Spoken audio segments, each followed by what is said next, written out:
con una actividad que se está reafirmando al alza en la segunda parte del año y, sin embargo,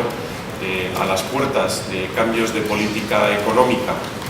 en Estados Unidos en los próximos trimestres y a procesos de elecciones en Europa a lo largo de este año, pues hay un entorno de incertidumbre que conviene recalcar. Por tanto, por motivos algo diferentes a los del pasado año, lo que sí encontramos es un escenario donde claramente el entorno de crecimiento mejora, pero al mismo tiempo la incertidumbre sigue siendo elevada. En este contexto y con todos los datos que han salido en España, lo que estamos haciendo es revisar al alza las previsiones. Esos sesgos al alza que teníamos en el pasado se materializan ya en una previsión del 2,7 en el 2017 y del 2,7 también en el 2018, que incluso podemos calificar hoy por hoy con la información que disponemos de una revisión al alza prudente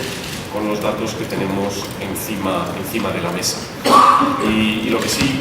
recordamos es que en un contexto donde la economía española está creciendo bien, aunque hay una ligera desaceleración, está creciendo bien por encima del potencial, conviene garantizar que este proceso continúe durante el mayor tiempo posible para reducir las vulnerabilidades y para aumentar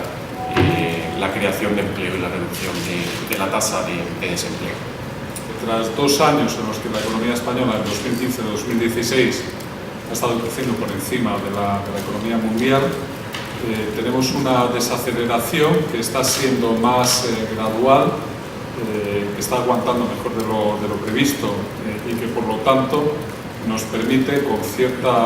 bastante prudencia y cierta confianza revisar al alza nuestras previsiones de crecimiento económico para 2017, 2 décimas al 2,7%, presentar por primera vez las previsiones para el 2018 que repetirían esta tasa de crecimiento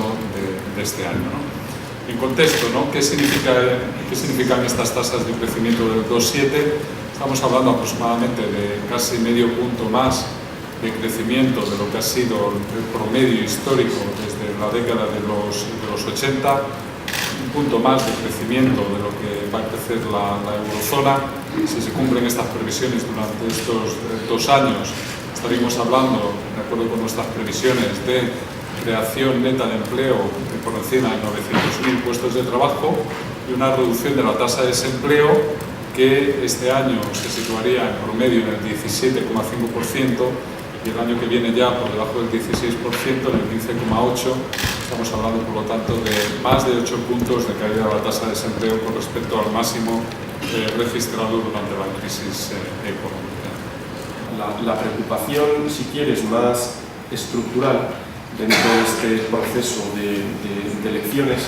es la constatación racional de que el proceso europeo ha sido en general un éxito, que ha dado pasos que han permitido mejorar el nivel de vida de los ciudadanos y que en los planteamientos de algunos candidatos, más allá a estas elecciones que comentas, más allá del tema exclusivamente europeo, que es bien relevante, hay algunos planteamientos de decisiones de política económica que van a ser y pueden ser negativas para los ciudadanos, ¿no? Pues en este sentido, estos cambios de política económica también tendrían impacto de producirse en las economías europeas. Por lo tanto, es importante ligar las subidas salariales a esta variable, productividad y a la creación de empleo, desligar lo que es el comportamiento del salario medio de la distribución salarial de lo que ocurre en uno de los extremos de la distribución, como es el salario mínimo interprofesional, y como también venimos durante los últimos años manteniendo, ¿no? Lo que es muy importante es tener en cuenta la heterogeneidad existente entre las empresas, incluso dentro del mismo sector. No todas las empresas son iguales, en unas la facturación, la productividad, el empleo estará creciendo más rápidamente y por lo tanto es en estas empresas en donde se tienen que producir fundamentalmente esas subidas salariales, otras lamentablemente pues, no estarán en condiciones de permitirse esas mismas subidas salariales, ¿no? Por lo tanto, es difícil pensar que una medida de carácter general pueda adaptarse a las necesidades de todas las empresas y de todos los trabajadores como hemos visto cuando hay tanta heterogeneidad, incluso cuando hablamos del salario mínimo